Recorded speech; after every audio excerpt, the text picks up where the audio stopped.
আমরা যে স্ট্র্যাটেজিতে সাধারণত ট্রেড করে থাকি এই চার্টিংকেই একটি স্ক্যানার তৈরি করেছিলাম, যেখান থেকে আমরা সেই স্টকগুলোকে বাছাই করে নিতে পারি যে স্টকগুলো স্টকেস্টিক 20 লেভেলের নিচে দুটো লাইনই ক্লোজিং দিয়েছে। তো আজকের এই ভিডিওতে আবারও আমরা সেই স্ক্যানারটি তৈরি করব এবং সেই স্ক্যানার সম্বন্ধে যতগুলো কনফিউশন আছে এই ভিডিওতেই আমি সেই কনফিউশনগুলো দূর করার চেষ্টা করব।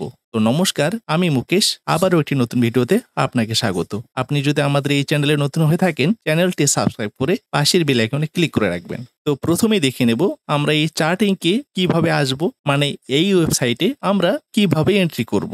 আমি কোনো রকম লিংক শেয়ার করছি না, আপনি ডিরেক্ট এই চার্টিংকে কিভাবে আসবেন প্রথমে সেই পদ্ধতিটি দেখে নেব। তো প্রথমেই আপনাকে যেতে হবে এই গুগলের মতো কোনো একটা সার্চ ইঞ্জিনে। সেটা হতে পারে ইয়াহু সার্চ ইঞ্জিন, সেটা হতে পারে মাইক্রোসফটের বিং। তো আমি এখানে চলে এসেছি সোজা গুগলে। আমি এখানে টাইপ করব চার্টিং। এখানে চার্টিং টাইপ করার পর এখানে আমি দেব এন্টার। এখানে এন্টার দিলেই এখানে দেখুন প্রথমেই চার্টিংকের লিঙ্কটি ওপেন হয়ে গেছে। এটি চার্টিংকের ওয়েবসাইট https://charting.com। আমরা যদি ডিরেক্ট চার্টিংকের স্টক স্ক্রিনারে যেতে চাই তো এখানে ক্লিক করেই আমরা ডিরেক্ট স্টক স্ক্রিনারে চলে যেতে পারি, অথবা আমরা যদি চার্টিংকে লগ ইন বা রেজিস্টার করতে চাই তো এখানে ক্লিক করলেই আমরা ডিরেক্ট চার্টিংকের লগ ইন বা রেজিস্টার পেজে চলে যেতে পারি। তো আমি এখানে এগুলোর মধ্যে কোনোটিতেও যাব না, আমি প্রথমেই যে অপশনটি আছে চার্টিং এখানেই একবার ক্লিক করে নেব।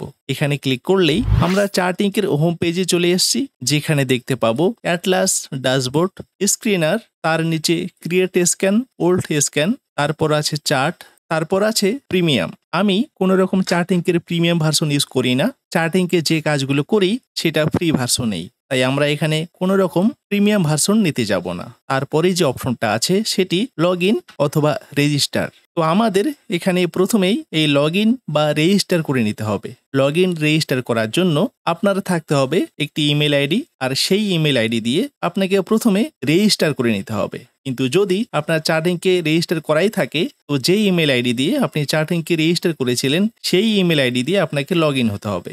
আমি একবার এই লগ ইন বা রেজিস্টারে ক্লিক করে নেব।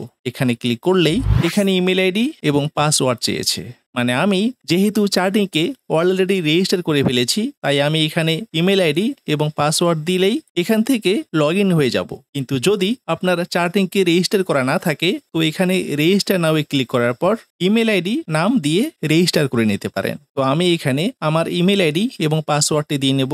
ইমেল আইডি এবং পাসওয়ার্ড দেওয়ার পর আমি এখানে সোজা লগ ইনে ক্লিক করে নেব। এখানে লগ ইনে ক্লিক করলেই প্রথমেই আমরা সেই স্ক্যানারগুলো দেখতে পারবো যে স্ক্যানারগুলো আমি অলরেডি এখানে তৈরি করেছি। এখানে দেখুন প্রথমে স্ক্যান, তারপর ওয়াচ লিস্ট, তারপর অ্যালার্ট, তারপর প্রোফাইল, তারপর সাবস্ক্রিপশন, তারপর কাস্টম ইন্ডিকেটর। আমি সাধারণত এগুলোর কোনোটি ব্যবহার করি না, আমার দরকার এখানে ওয়াচ লিস্ট এবং স্ক্যানার। আর আমি যদি চার্টিং থেকে লগ আউট হতে চাই তো এখান থেকেই আমি লগ আউট হতে পারি। তো আমি লগ আউট হব না, আমি এখানে একটা স্ক্যানার তৈরি করব। কোন স্টকগুলো স্টকেস্টিক 20 লেভেলের নিচে ক্লোজিং দিয়েছে আমরা সেই স্ক্যানারটি তৈরি করব। তো সেটার জন্য যেতে হবে এখানে ক্রিয়েট স্ক্যান। আমরা যদি স্ক্রিনারে ক্লিক করি তো সেই স্ক্রিনারগুলো ওপেন হবে যে স্ক্রিনারগুলো অলরেডি চার্টিংকে তৈরি করা আছে, কিন্তু আমরা এখান থেকে একটা নতুন স্ক্যানার তৈরি করব যেটা হবে আমাদের নিজস্ব স্ক্যানার। তো ক্রিয়েট স্ক্যানে ক্লিক করার পর এখানে দেখুন একটি ফিল্টার ডিফল্ট হিসেবে তৈরি করা আছে। এখানে লেখা আছে stock past all of the below filters in cash segment, কিন্তু আমাদের করতে হবে এটিকে ওয়াচ লিস্ট, কারণ আমি সেই স্টকগুলোকে স্ক্যান করব যে স্টকগুলোর আমি ফান্ডামেন্টাল চেক করে নিয়েছি। আর যে স্টকগুলোর আমি ফান্ডামেন্টাল সম্বন্ধে জানি না সেই স্টকগুলোকে আমি কোনো রকম টেকনিক্যাল স্ক্যান করব না। আর আপনি কিভাবে একটি স্টকের ফান্ডামেন্টাল চেক করবেন প্রিভিয়াস ভিডিওগুলোতে আমি আলোচনা করেছিলাম, পারলে প্রিভিয়াস ভিডিওগুলো দেখে নিয়ে একটা স্টকের ফান্ডামেন্টাল চেক করার বেসিক নলেজটুকু নিতে পারেন। তো আমি এখান থেকে ক্যাশটিকে করব ওয়াচ লিস্ট, কারণ আমার ওয়াচ লিস্ট অলরেডি তৈরি করা আছে। তারপর এখানে প্লাস সিম্বল দেখতে পাচ্ছি, আমি একবার এই প্লাস সিম্বলে ক্লিক করে নেব। এখানে প্লাস সিম্বলে ক্লিক করার পরেই আমরা এখানে প্রথমে দেখতে পারবো সাব ফিল্টার বা গ্রুপ। আমি প্রথমেই একটি সাব ফিল্টার তৈরি করে নেব। কেন তৈরি করে নেব সেটার বিশ্লেষণ একটু পরেই দিচ্ছি। আমি সাব ফিল্টারে ক্লিক করলাম। এখানে আবার ক্যাশটিকে করব ওয়াচ লিস্ট। আর এখানে দেখুন দুটো প্লাস সিম্বল আমরা পেয়ে গেছি। তো প্রথমেই আমরা প্রথম প্লাস সিম্বলটিতে ক্লিক করে নেব। এখানে ক্লিক করে আমি এখানে সার্চ করব স্লো স্টকেস্টিক, SLOW। এখানে দেখুন স্লো স্টকেস্টিক % K এবং স্লো স্টকেস্টিক % D। আমি দুটোকেই নেব। তো প্রথমে আমি স্লো স্টকেস্টিক % K কে নিলাম। পরের চার্টটি অটোমেটিক্যালি খুলে গেছে। এখানে আমরা নেব লেস দ্যান। এখান থেকে আমি লেস দ্যানটিকে সিলেক্ট করে নিলাম। পরের যে চার্টটি খুললো এখান থেকে আমি নাম্বারকে নিলাম। আর নাম্বারে ক্লিক করলেই এখানে দেখুন 20 অটোমেটিক্যালি চলে এসছে। ঠিক একইভাবে আবারও আমরা প্লাস সিম্বলে ক্লিক করে এখানে স্লো স্টকেস্টিক টাইপ করে এখান থেকে স্লো স্টকেস্টিক % D কে নেব। এখান থেকে আবারও লেস দ্যান, এখান থেকে আবারও নাম্বার। অনেকেই আমার থেকে এই স্ক্যানারের লিঙ্ক চাচ্ছিলেন, কিন্তু আগে আমি যে সমস্ত লিঙ্ক শেয়ার করেছিলাম ডেসক্রিপশন বক্স থেকে সমস্ত লিঙ্ক রিমুভ করে দিয়েছি। কারণ আমি জানি কোনো একটা স্ক্যানার বা কোনো একটা স্ট্র্যাটেজি কারোর থেকে শোনার পর যতটা কিনা আমরা ইউটিলাইজ করতে পারি, আর সেই স্ক্যানার বা সেই স্ট্র্যাটেজি যদি কিনা আমরা নিজের হাতেই তৈরি করি, তো সেখানে রেজাল্টের অনেকটাই ডিফারেন্স হয়ে যায়। আমি যদি এই লিঙ্কটি আপনাকে শেয়ার করেই দিই, তো এটি আপনি খুব সহজেই পেয়ে যাবেন। কিন্তু এই স্ক্যানারটি যদি আপনি নিজের হাতেই তৈরি করেন, প্রথমত আপনার এই স্ক্যানার সম্বন্ধে একটা কনফিডেন্ট বিল্ড হবে। আর তারপর দেখবেন এই স্ক্যানার দিয়ে স্ক্যান করার পর যদি আপনি কোনো একটা স্টকে ট্রেড করে থাকেন, তো সেখানে ফলাফলটাও তুলনামূলক অনেকটাই ভালো পাবেন। মানে আমার তৈরি করা স্ক্যানারের থেকে আপনার নিজের তৈরি করা স্ক্যানারে রেজাল্টটা অনেকটাই ভালো আসবে। তো এইখানে আমরা একটা প্যারামিটার তৈরি করে ফেললাম। আমাদের প্যারামিটার কি, যে যদি আমাদের ওয়াচ লিস্টে যে স্টকগুলো আছে এই স্টকগুলো স্লো স্টকেস্টিক % K 20 লেভেলের নিচে এবং ডেইলি স্লো স্টকেস্টিক % D 20 লেভেলের নিচে দুটো লাইনে ক্লোজিং দিয়ে থাকে, সেই স্টকগুলো আমাকে এখানে দেখিয়ে দিন। কিন্তু এখানে আমরা এই সেটিংসটাকে চেঞ্জ করব। এখানে 14-3 আছে, এখানেও 14-3 আছে। আমরা এই 14টিকে করব 4, এই 14টিকে করব 4। তো এখানে ক্লিক করার পর আমি এখানে একটিকে তুলে দিলাম, এখানেও একটিকে আমি তুলে দিলাম। আমি যদি এটিকে রান করি, রান স্ক্যান, এখানে দেখুন টোটাল 8টি স্টক এসছে। যে 8টি স্টক স্টকেস্টিক 20 লেভেলের নিচে দুটো লাইনে ক্লোজিং দিয়েছে। আমি যদি এসকেপ ইন্ডিয়াতে ক্লিক করে নিই একবার, এখানে ক্লিক করার পরই এসকেপ ইন্ডিয়ার টেকনিক্যাল চার্টটি ওপেন হয়ে গেছে। কিন্তু এখানে দেখুন বোলিঙ্গার ব্যান্ড, স্টকেস্টিক এবং RSI এই 3টি ইন্ডিকেটর লাগানো আছে। আর আমাদের স্ক্যানারের সাথে এই 3টি ইন্ডিকেটরের কোনো সম্পর্ক নেই। আমি এই ইন্ডিকেটরগুলো ম্যানুয়ালি এখানে লাগিয়েছি, তাই এই ইন্ডিকেটরগুলো চলে এসছে। পরবর্তী কোনো একটা ভিডিওতে আমরা এখানে ইন্ডিকেটর সেট করব, যাতে স্ক্যানারের সাথে এই ইন্ডিকেটরগুলো মিল থাকে, সেটিও আমরা দেখে নেব। তো এখানে দেখুন স্টকেস্টিক 20 লেভেলের নিচে স্টকটি অনেক দিন ধরে পড়ে আছে।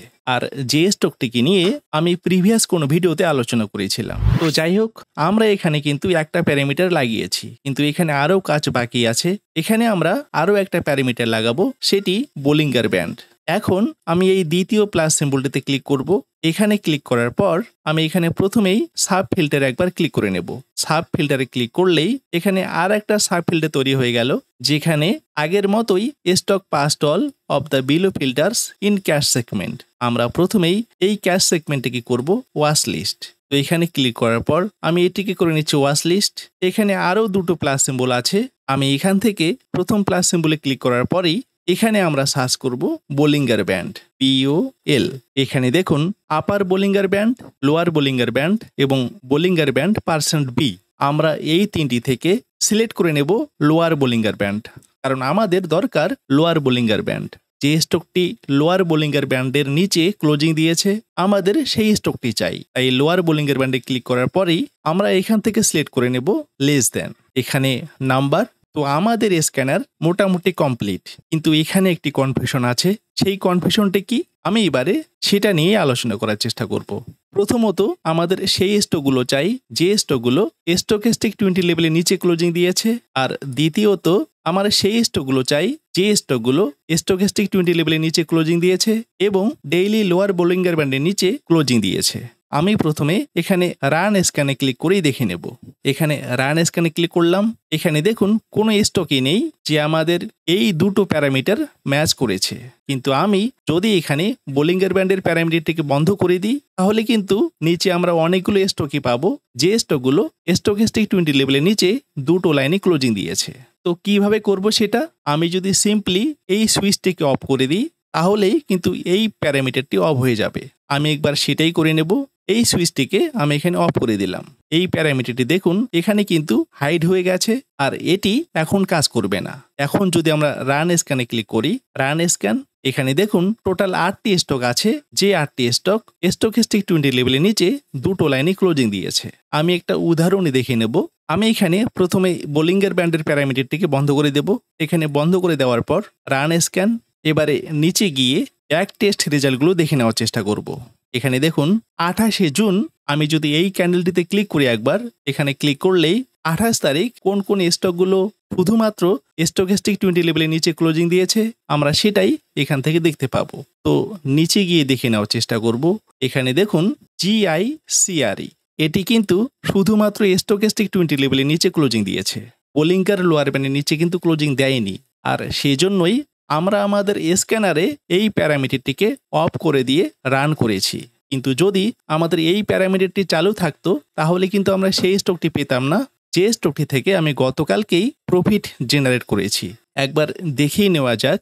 GICRE আমি এখানে ক্লিক করে নেব। দেখুন স্টকটি এখানে বোলিঙ্গার লোয়ার ব্যান্ডের নিচে ক্লোজিং দেয়নি, কিন্তু স্টকেস্টিক 20 লেভেলের নিচে ক্লোজিং দিয়েছে। এখানেও স্টকটি বোলিঙ্গার লোয়ার ব্যান্ডের নিচে ক্লোজিং দেয়নি, কিন্তু স্টকেস্টিক 20 লেভেলের নিচে ক্লোজিং দিয়েছে। এখানেও তাই, বোলিঙ্গার লোয়ার ব্যান্ডের নিচে ক্লোজিং দেয়নি, কিন্তু স্টকেস্টিক 20 লেভেলের নিচে ক্লোজিং দিয়েছিল। আর সে কারণেই এই স্টকটি এখানে 5% টার্গেট হিট করে দিয়েছিল। এখানেও তাই টার্গেট হিট করে দিয়েছিল এবং এখানেও গতকালকে টার্গেট হিট করে দিয়েছিল। আর এই কারণেই আমি এখানে দুটো ফিল্টার লাগিয়েছি। প্রথমটি শুধুমাত্র স্টকেস্টিক আর দ্বিতীয়টি বোলিঙ্গার ব্যান্ড। আর এই দুটো ফিল্টার আমরা এই জন্য লাগিয়েছি, দুটো প্যারামিটার রান করলেই আমরা কিন্তু প্রত্যেক দিন স্টক পাবো না।